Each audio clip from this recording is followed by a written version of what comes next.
Dia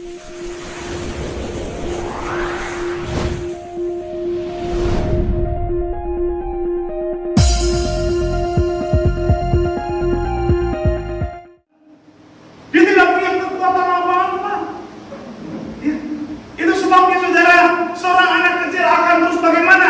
Bergantung kepada orang tuanya. Dan Tuhan juga mau saudara, kita bergantung kepada Dia. Dia yang menjadi sumber kekuatan kita. Dia yang menjadi sumber pengharapan kita. Kepada Dia kita menaruh pengharapan kita. Kepada Dia kita bergantung sepenuhnya. Firman Tuhan berkata, diberkatilah orang yang mengandalkan Tuhan. Anak kecil tidak akan mengandalkan dirinya. Tidak. Dia akan mengandalkan bapaknya. Dia akan mengandalkan orang tuanya dalam semua kebutuhannya, dalam apapun di dalam kehidupannya, saudara. Anak kecil itu hanya bergantung kepada orang tua. Dia tidak akan pernah berpikir bahwa dia bisa hidup karena dia. Anak kecil tidak akan pernah berpikir bahwa dia bisa besar tanpa orang tua. Demikian juga kita, saudara. Mari kita bergantung kepada Tuhan. Amin. Sebab hanya Dia tempat di mana kita bernaung. Hanya Dia yang menjadi sumber kehidupan kita. Hanya Dia yang menjadi naungan kita, ya, pertolongan kita. Kita hanya menaruh pengharapan kita kepada Tuhan. Orang yang menaruh pengharapannya kepada Tuhan, itu yang diselamatkan. Orang yang bergantung kepada Tuhan, bukan kepada kekuatannya, bukan kepada kehebatannya, tetapi menaruh dirinya kepada Tuhan, itu yang akan diselamatkan, saudara. Itu makanya Yesus berkata, sedangkan barang siapa merendahkan diri dan menjadi seperti anak kecil ini, dialah yang terbesar dalam kerajaan surga. Hal yang kedua yang dapat kita pelajari dari seorang anak kecil adalah kepolosan.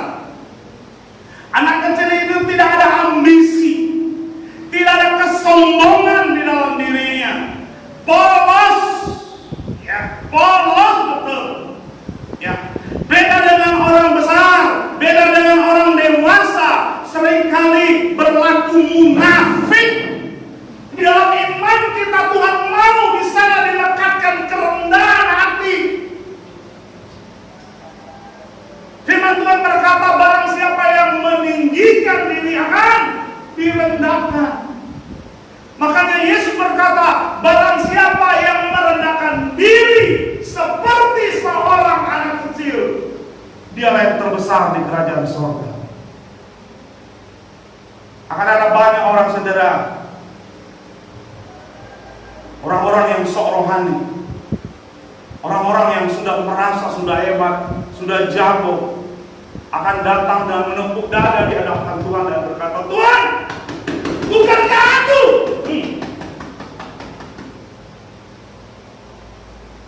Dan Tuhan akan berkata kepada mereka, dengar kamu, aku tidak kenal kau. Kau pembuat kejahatan, hanya dari hadapan. Kenapa, saudara? Karena mereka anggap jago. Mereka meninggikan diri dan merasa sudah hebat. Saya mau berkata, saudara, ada banyak orang yang sombong, ya, sombong rohani, dan merasa bahwa itu karena dia. Ya, saudara, kita harus ingat bahwa dari awal sampai akhir dari keselamatan kita di dalam Kristus, kita manusia tidak punya andil. Sedikit pun tidak ada usaha kita, sedikit pun tidak ada andil kita di dalamnya. Kalau engkau dan saya bisa diselamatkan, itu bukan karena kita baik, itu bukan karena kita sudah benar, itu bukan karena kita sudah jujur, sudah tulus, sudah melakukan firman-Nya, bukan karena kekuatan kita, bukan karena kerajinan kita, bukan segala kebajikan, kesalehan hidup yang sudah kita perbuat, saudara. Itu bukan, tetapi hanya oleh karena belas kasih-Nya bagi kita. Kalau ada setitik di dalam keselamatan kita, ada sebuah usaha manusia, saudara, maka itu tidak murni lagi sebagai kasih karunia.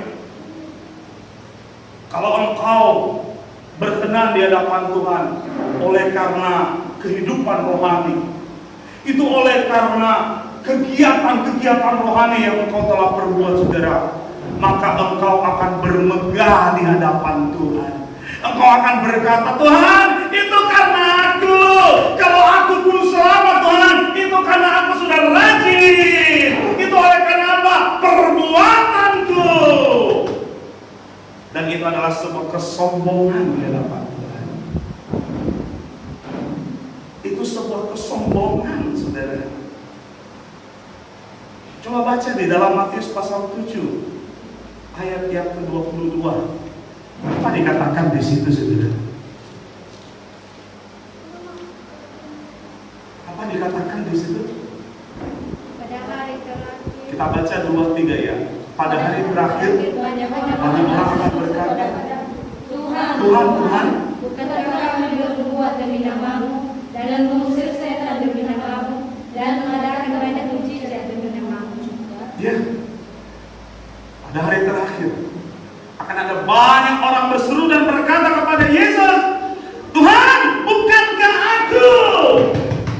aku sudah memimpin pujian, bukankah aku sudah berkhotbah, bukankah aku sudah rajin beribadah, bukankah aku sudah sering memberi persembahan? Aku. Yang dibanggakan siapa? Aku. Sekarang ini ada banyak orang Kristen punya pengertian begitu. Dan apa yang dikatakan Yesus ini akan terjadi.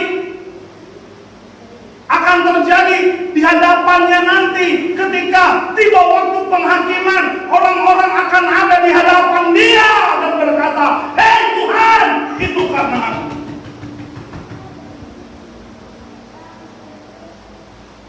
Itu karena aku baik. Itu karena aku sudah rajin melakukan ini dan itu. Saudara, apakah kita mau datang di hadapan Tuhan dengan mengandalkan diri kita? Bukankah jelas firman Tuhan berkata apa, saudara? Sebab karena kasih karunia kamu diselamatkan oleh iman. Itu bukan hasil usahamu. Itu bukan hasil pekerjaanmu. Itu pemberian Tuhan. Jangan kau sombong. Saudaraku, ketika kita berkata bahwa kita diselamatkan karena kita sudah orang baik, kalau kita berkata bahwa kita pergi ke surga itu karena kita sudah melakukan firman Tuhan, karena kita sudah rajin beribadah, karena kita sudah berbuat ini dan itu di hadapan Tuhan, saya mau bertanya kepada saudara, masih perlukah Yesus? Masih bergunakah Yesus untuk kita? Bukankah itu berarti kita berkata bahwa tidak ada gunanya kematian Yesus di atas kayu salib? Karena kalaupun aku selamat bukan karena Engkau mati Yesus, tapi karena aku rajin. Itu karena aku sudah berbuat baik.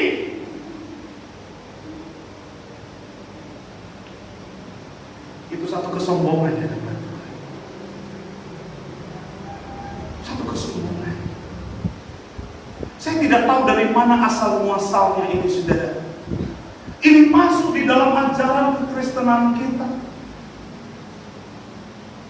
Saya tidak tahu dari mana asal. Ya. Kalau kita berkata bahwa kita diselamatkan karena perbuatan kita, kalau kita berkata bahwa kita diselamatkan, kita masuk ke dalam kerajaan surga itu karena kita sudah berbuat baik. Saya mau berkata, saudara, kalau kita bergantung kepada perbuatan kita, maka Kristus sama sekali tidak berguna bagi kita. Gak ada gunanya, gak ada nilai dari penyaliban dan pengorbanan Yesus itu, saudara, gak ada.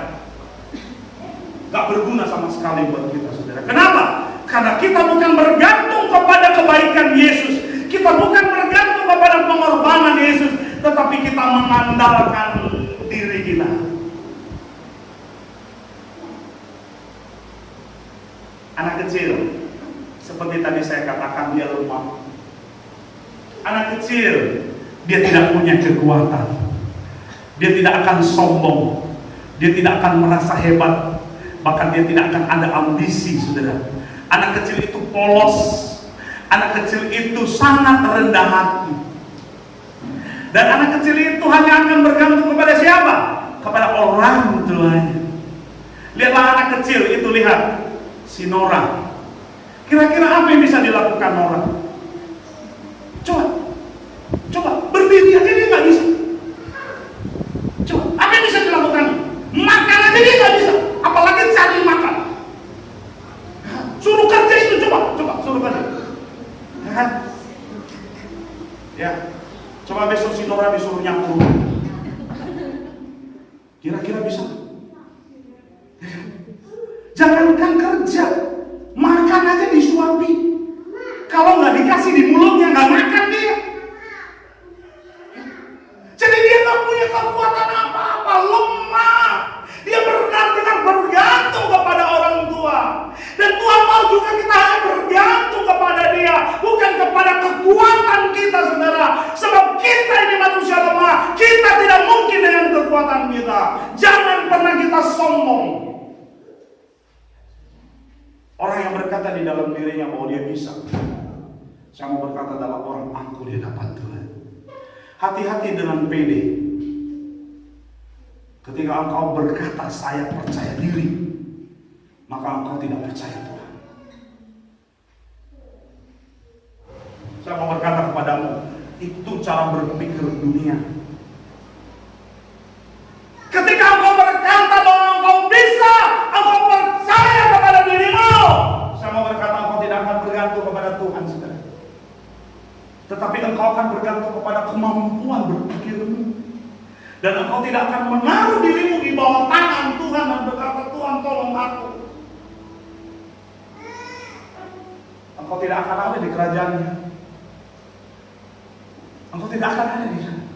Itu yang menyebabkan si Lucifer dibuang. Itu yang menyebabkan iblis dilemparkan. Kenapa? Karena dia mulai angkuh. Karena dia mulai menyombongkan diri dan merasa hebat. Saudara, mari kita sadari siapa kita. Bisa bikin apa kita, saudara? Kalau hari ini Tuhan ambil nafas kita, mau bilang apa? Jangan pernah berkata, saya bisa karena saya. Ya. Hari ini, saudara, mari kita menjadi seorang yang rendah hati. Mari kita menjadi seorang yang rendah hati seperti anak kecil. Ya kan? Anak kecil itu kalau tidak ditolong orang tua, dia tidak akan pernah bisa besar. Demikian kita, saudara. Ya, kalau kita tidak ditolong oleh Tuhan, kita tidak akan pernah bisa menjadi besar. Oleh karena itu, mari kita bergantung kepada Tuhan kita. Amin. Firman Tuhan berkata, terkutuklah orang yang mengandalkan manusia. Terkutuklah orang yang mengandalkan kekuatannya, yang merasa bisa, yang merasa hebat, terkutuk. Dan tahu di mana tempat orang yang terkutuk, saudara. Dan Tuhan akan berkata kepada orang yang ada di sebelah kiri, hai kamu orang-orang terkutuk, masuklah kamu ke dalam lautan api yang menyala-nyala itu, yang telah disediakan untuk iblis dan pengikut-pengikutnya. Saudara, untuk kita bisa jadi besar di surga, kita harus menjadi kecil seperti anak kecil. Ya.